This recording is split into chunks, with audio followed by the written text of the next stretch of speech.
واحد من أبناء الشيعة يشتغل في السوق حمالي،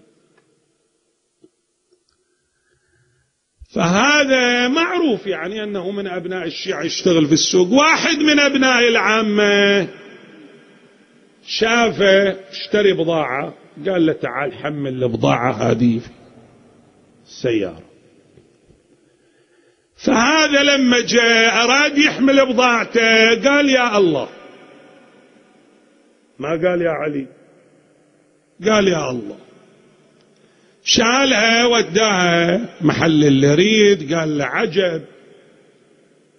قال له ويش العجب؟ قال انتو يا الشيعة معروف، قومتكم يا علي، قعدتكم يا علي، شدتكم يا علي، في رخاءكم يا علي، بتشيلوا حاجة تقولوا يا علي، ايش معنى قلت يا الله؟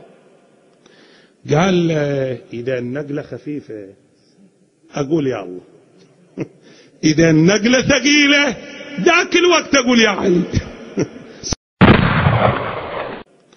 قال له إذا النقلة خفيفة أقول يا الله، إذا النقلة ثقيلة ذاك الوقت أقول يا علي.